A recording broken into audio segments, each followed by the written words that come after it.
जोश साहब जब कलाम लिखने बैठते हैं तो पर्रों के पर्रे जो हैं वो अल्फाजो तराकीब के आते हैं। और मुनीर नियाज़ी ने भी एक दफ़ा मुझे बताया गुज़रते हुए कि मैं उसकी कोई दुश्मनी थी पंजाबी के किसी शायर से, वो कहता था मैं सीनियर हूँ इसलिए। तो गुज़र रहे थे लासन गार्ड के आगे से, मैं भी पीछे से आ रहे, इकट्ठे हो गए। तो अब उसने जिक्र किया, मैं नाम शायर का नहीं लूँ, ले भी लूँ तो सलीम काशर, रऊफ़ शेख ये लोग थे। वो कहते थे हम मुनीर नियाज़ी से बड़े शायर हैं, हम सदारत करेंगे। तो तब तो मुनीर नियाज़ी तो छोटा से इतने से कलाम के, वो जैसे पतरस बुखारी की इतनी सी किताब है और मिज़ाज नगारों की दुम पे बैठा हुआ। तो इसी तरह उसका तो इतना ही था। लेकिन 1962 से तो उसने बड़ी मज़ेदार बात की, कहने लगा कि इनाम मैं जो रात नूं तखय्यल बहना ना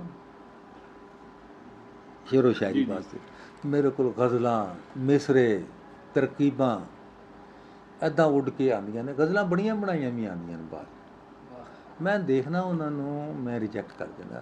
तख्लीक जो है ना, तख्लीक का एक लम्हा है, सारे जानते हैं, वो जब उतर रही है अगर आपने बेपरवाही की, वो बड़ी नाजुक चीज़ है, वो चली जाएगी वापस। गालिब को भी गिरें लगानी पड़ती थी, है ना, वो बहुत नाजुक। वो कहती है कि टाइम नहीं है, बस जो मैं आ गई हूँ तो आप लिख लें या जेहन में रख लें। अगर आपने कोई फाइल साइन कर रहे हैं तो चली जाएगी, शी विल नेवर गेट। ठीक है। तो मुनीर नियाज़ी कहता है कि वो आती हैं मेरे पास और मैं उनको देखता हूँ ऐसे और मैं रिजेक्ट कर देता हूँ। अगले दिन देखता हूँ तो वही गज़ल जो मैंने रिजेक्ट की है सलीम काशिर के नाम से अखबार में इससे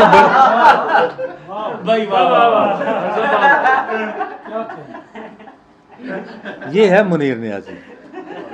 कम अज़ कम 100 फ़िक्रों का खालिक। उस पहला फ़िक्रे से लेकर जो मैंने उसका बताया था, उसके बाद बेशुमार उसके आते, फिर वो फ़िक्रों का भी हो गया। और ये उसका वो दौर है, आखिरी दौर जो 6-7 साल जिसमें मैं भी गुरबत में रहा उनके, 76 के बाद, जिसमें उन्होंने वो तमाम गज़ल, पहले तो फिल्मी मशहूर, जिसमें उन्होंने तमाम वो गज़लें लिखी जो आज भी, क्या वो अपना नहीं, जीस मेरी उम्र मेरी, हाँ क्या, हाँ मतलब पढ़ना ज़रा उसके। हाँ देखिए ये शेर देखिए ज़रा, मेरी सारी ज़िंदगी को बेसमर उसने किया, जीस ना सॉरी, हाँ जीस क्यों याद आ रही है, मैं बताना चाहता हूँ आपको। रईस मुरवी का शेर है, बहुत पुराना, वो पहले सुनाता हूँ आपको, बहुत पुराना, किताबों में चल रहा है। जीस मेरी थी, गहरे समुद्रों में सफ़र कर रहा हूँ मैं, ये उसका कथा है शेर। गहरे समुद्रों, रही समुद्रों, गहरे समुद्रों में सफ़र कर रहा हूँ मैं, ये किसकी जीत थी जो बसर कर रहा हूँ। ये अधूरा है, ये उस वक्त का अधूरा है। अब मुनीर इसको पूरा करता है, क्या बात है। उम्र मेरी थी मगर इसको बस, इसके बाद जीस और उम्र पे कोई शेर नहीं आएगा। ये होती है बड़े शायर की बात कि मज़मून को वहाँ मुकम्मल कर देता है अपने असरे रूहे असर के साथ, कि फिर उसके बाद उसमें गुंजाइश नहीं।